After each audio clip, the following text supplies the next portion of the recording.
ગુજરાતમાં રાજપૂત ક્ષત્રિય સમાજના આંદોલનને પગલે જામનગરમાં ભાજપના ઉમેદવાર પૂનમબેન માડમ માટે એક રાહતના સમાચાર સામે આવ્યા છે।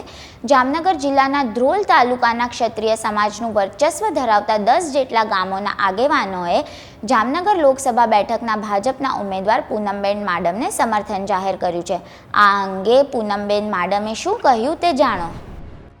ત્યારે મેં પણ એક બેન તરીકે, એક દીકરી તરીકે, ક્ષત્રિય સમાજના પરિવારના એક સદસ્ય તરીકે આ બધા ભાઈઓને વિનંતી કરી કે આ ઇલેક્શન તો 7 તારીખ પછી પૂર્ણ થઈ જશે, પણ આ ઇલેક્શન 7 તારીખ સુધી કંઈ પણ જાતનો સંઘર્ષ ઊભો થાય, કોઈ પણ જાતનો એવો ખેંચાખેંચીનો માહોલ અથવા વર્ગ વિગ્રહ ઊભો થાય એવું હું આ ઇલેક્શનમાં નથી ઈચ્છતી। તો હું વિનંતી કરું છું કે તમે જેમ બહેનો અને દીકરીઓની ગરિમાની આખી લાગણી લઈ અને આગળ વધો છો, ત્યારે હું પણ એક બહેન તરીકે તમને વિનંતી કરું છું કે અત્યારે આ તમે જે રોષ છે એને ક્યાંક ઠંડો કરો।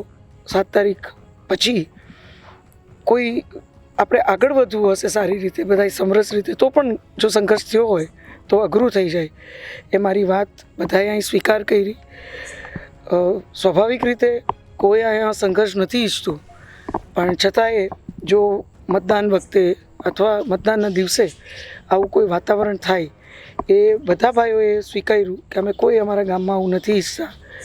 ત્યારે અહીંયા જે વાત થઈ, જે ચર્ચા થઈ મુજબ ધ્રોલ તાલુકાના આ 10 ગામો, જેના નામ હું આપની વચ્ચે કહીશ, એમાં ધ્રોલ તાલુકાના સરપંચ સંગઠનના પ્રમુખ એવા શ્રી વિરેન્દ્રસિંહભાઈ જાડેજા, પછી મોટા વાગુદરના ઉપસરપંચ એવા શ્રી અનિરુદ્ધસિંહભાઈ જાડેજા, નાના વાગુદરના સરપંચ શ્રી યુવરાજસિંહભાઈ જાડેજા, સણોસરાના સરપંચ શ્રી વિરેન્દ્રસિંહભાઈ જાડેજા, શ્રી ખાખરાના સરપંચ શ્રી કનકસિંહભાઈ જાડેજા, શ્રી દેદકદરના સરપંચ હુકુમતસિંહભાઈ જાડેજા, રોજિયાના સરપંચ શ્રી મયુરસિંહભાઈ જાડેજા, ચાબીડાના સરપંચ શ્રી પ્રદીપસિંહભાઈ જાડેજા, આડાટોડાના સરપંચ શ્રી ઉપેન્દ્રસિંહભાઈ જાડેજા, ખીજડીયાના સરપંચ શ્રી મહેન્દ્રસિંહભાઈ જાડેજા અને અન્ય જે ગામોમાંથી પણ જ્યાં ક્ષત્રિય સમાજનો સમૂહ ઓછો હોય ગામમાં, એના પણ અનેક આગેવાનો હતા। યુવા ભાઈઓની પણ ખૂબ મોટી સંખ્યા હતી।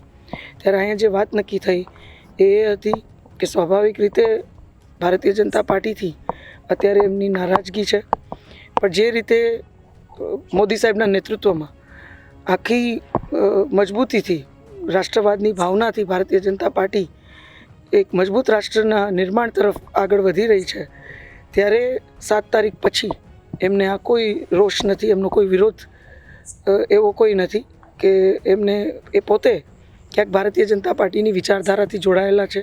હંમેશાથી પાર્ટી માટે એમને ખૂબ મહેનત કરી છે। રાજભાભાઈને બધા તો, જગદીશસિંહભાઈને બધા પાર્ટીના ભાગ છે। ત્યારે બધા યુવા ભાઈઓએ એક વાત સ્વીકારી કે અમે પણ સંઘર્ષ નથી ઈચ્છતા, એટલે સ્વાભાવિક રીતે પાર્ટીની વિરુદ્ધ કોઈને મતદાન કરવા માટે અથવા પાર્ટીમાં કોઈને મતદાન કરવું હોય તો એમને કોઈને રોકવામાં નહીં આવે। આખી મતદાનની પ્રક્રિયા શાંતિપૂર્વક ધ્રોલ તાલુકામાં આગળ વધે એ પ્રકારની વ્યવસ્થા આ તમામ આગેવાનો, યુવા ભાઈઓ, વડીલો ક્યાંક આવતા દિવસોમાં બધાને સમજાવી અને સુનિશ્ચિત કરવાના પ્રયત્ન કરશે, એવી એક આખી અહીંયા ચર્ચા થઈ છે। એમને એ વાત બહુ સીધી કીધી કે ભાજપથી અમે અત્યારે નારાજ છીએ, એનો અર્થ એવો નથી કે અમે કોંગ્રેસના સમર્થકો છીએ।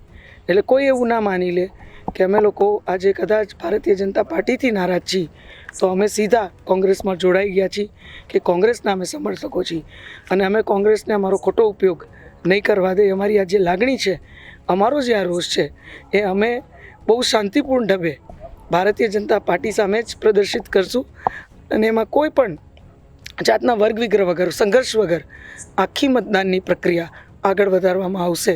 ત્યારે મોટા વાગોદર ગામ ખાતે અને આ તમામ સરપંચો, જે ગામોનો મેં ઉલ્લેખ કર્યો, એ તમામે આ વાત અહીંયા સ્વીકારી છે ને એ પ્રકારે એમના ગામોમાં આ વાત અનુસરાય।